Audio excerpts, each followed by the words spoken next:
you guys, but unfortunately I don't have my michelada today just because we're not drinking beer right now. We're gonna stick to drinking something with less carbs, you know. So we're drinking bucanas with mineral water and a little bit of cranberry juice. If you guys don't already know, we're on a cut right now, so we're just trying to do the best so we can lean out.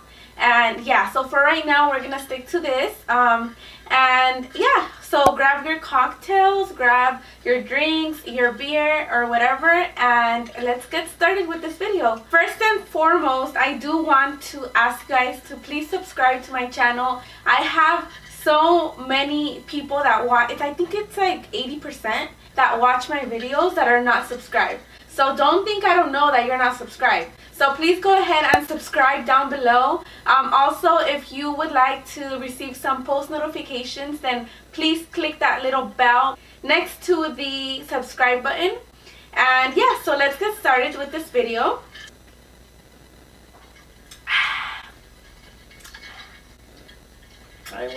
So this happened to me around the age of 14, I believe. I was a freshman in high school. I grew up in Pomona, so if you guys are familiar with Pomona High School, Pomona High was not far from my house. It was maybe like a mile. I used to walk every day.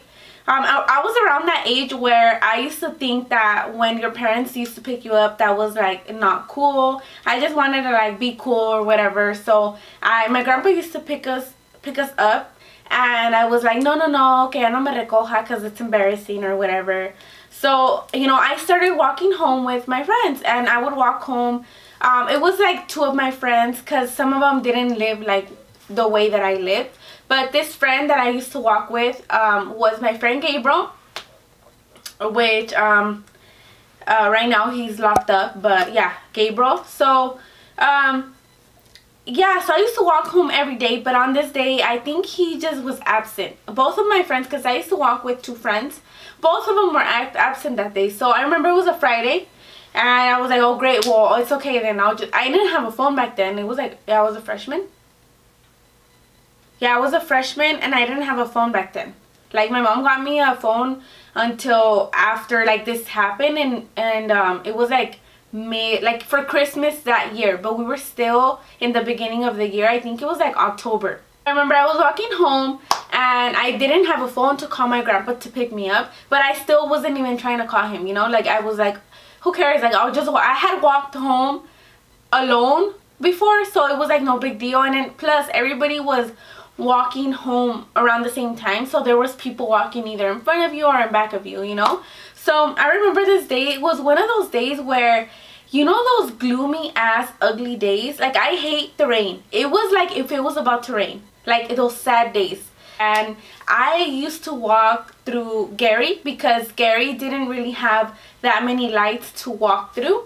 So I remember I used to know all the shortcuts to walk through Gary. But usually with my friends, we would walk through town because we would want to like spend more time with each other walking home. So we wanted to make the walk longer.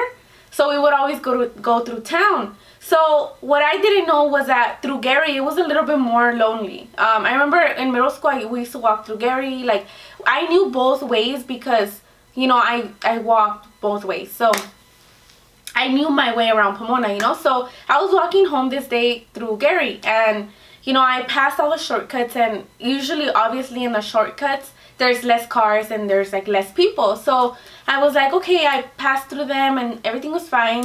I got to, if you guys are familiar, well, I got, I don't know, it's because I don't know if Gary is this street where you just, this was Pomona High.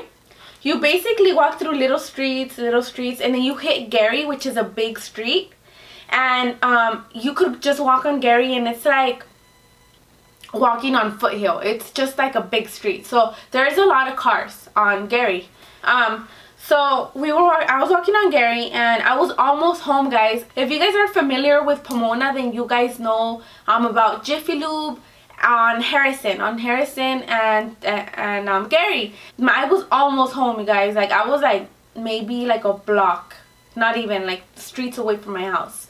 So I was like, okay, I'm almost home, like I'm good, you know. I really wanted to get home because like I was bored. Like, okay, walking by myself, it's boring, you know. You kind of just want to get home. As I was walking past like this hospital, it's like it's the corner of Jiffy Lube, and then there's like it's my friend's grandpa's barbershop, and then behind it it's a Casa Colina. It's a hospital.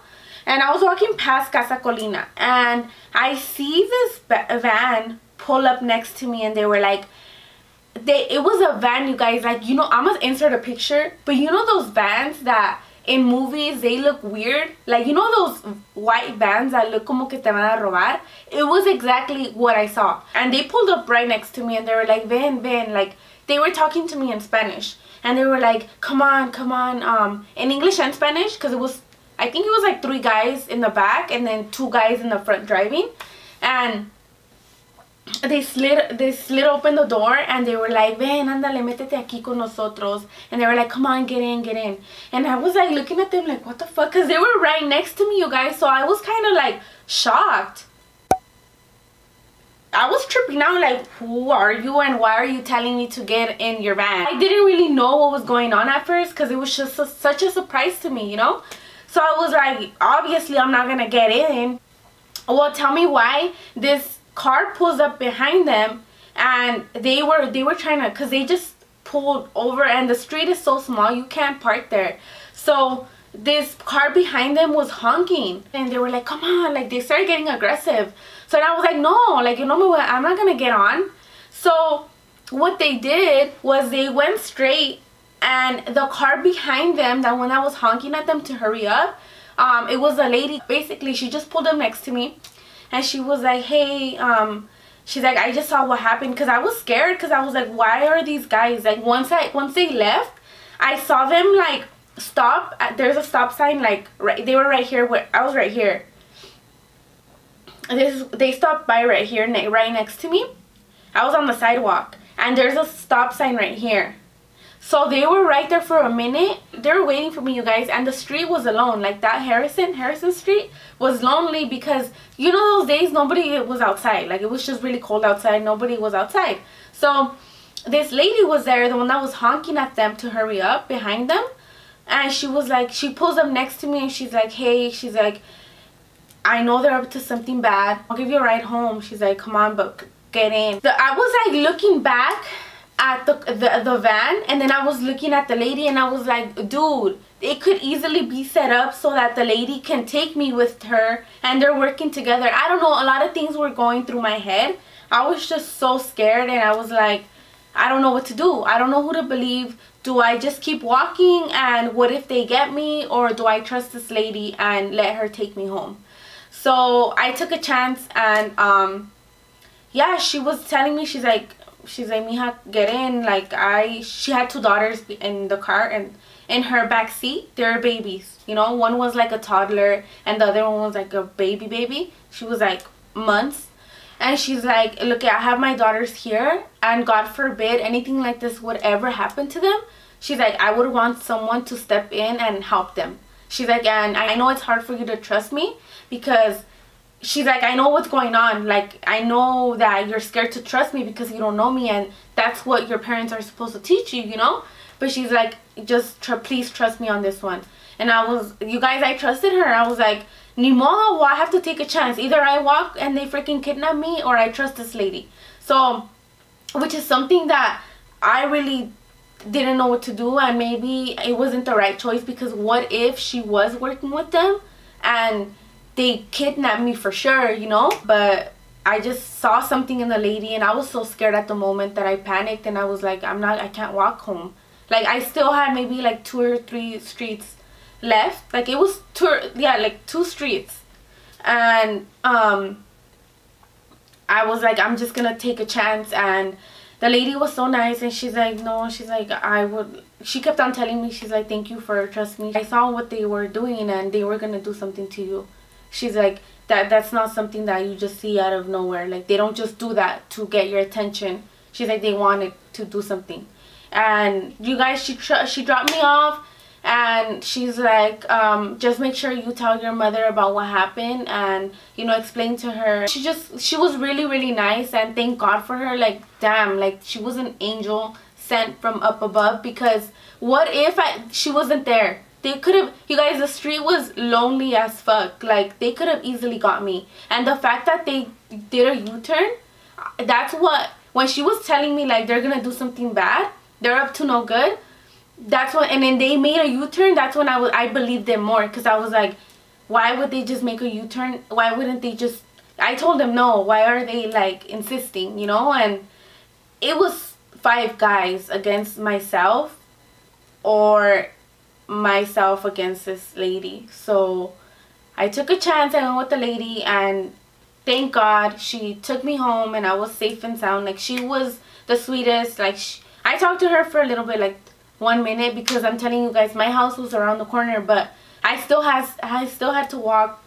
You know, anything can happen in like this. So thank God for that lady. And after that, I talked to my mom. I told her exactly what happened, and she just never let me walk home.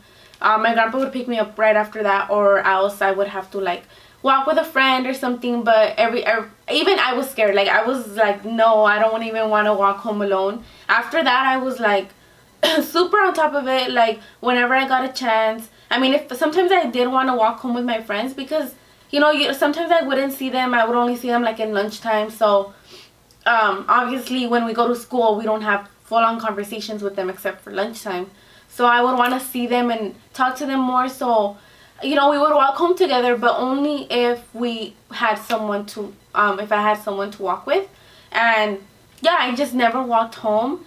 I always tell my mom, like with my brother and stuff, like even now it's the same shit. Like now with everyone, you know, there's pervs out there that's, even if they're boys, they'll still do something to them. So, you know, we're really careful with that, because you don't want to take that chance, and because it's just so dangerous nowadays. And whether you're a parent or if you're a student like I was, you just never know. So always just try to take care of yourself and just watch out, because there's always people that we just think that there's nothing bad in this world, but there is. And like, it's just horrible. So even now with Nathan, even if I have him with me, even at the store, Target, anywhere, I'll still make sure that he's like holding my hand, holding onto the cart, because like I see so many videos of people just grabbing kids and running with them, like just taking off. Like, that shit has me traumatized. Like, if they're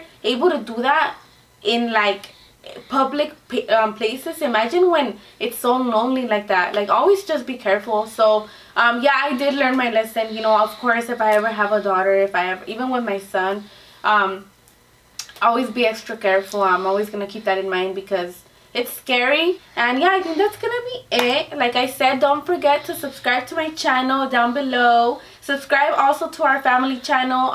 Sergio's in charge of that channel, so you'll see him in that channel a lot. Like I said, I always say that. I'll just talk to you guys next time. Thank you so much for watching me and supporting me, and yeah, I'll see you guys next time. Bye. Oh my god, you scared me, puppy. You scared me. Can't you? I thought it was a balls. Let me kiss.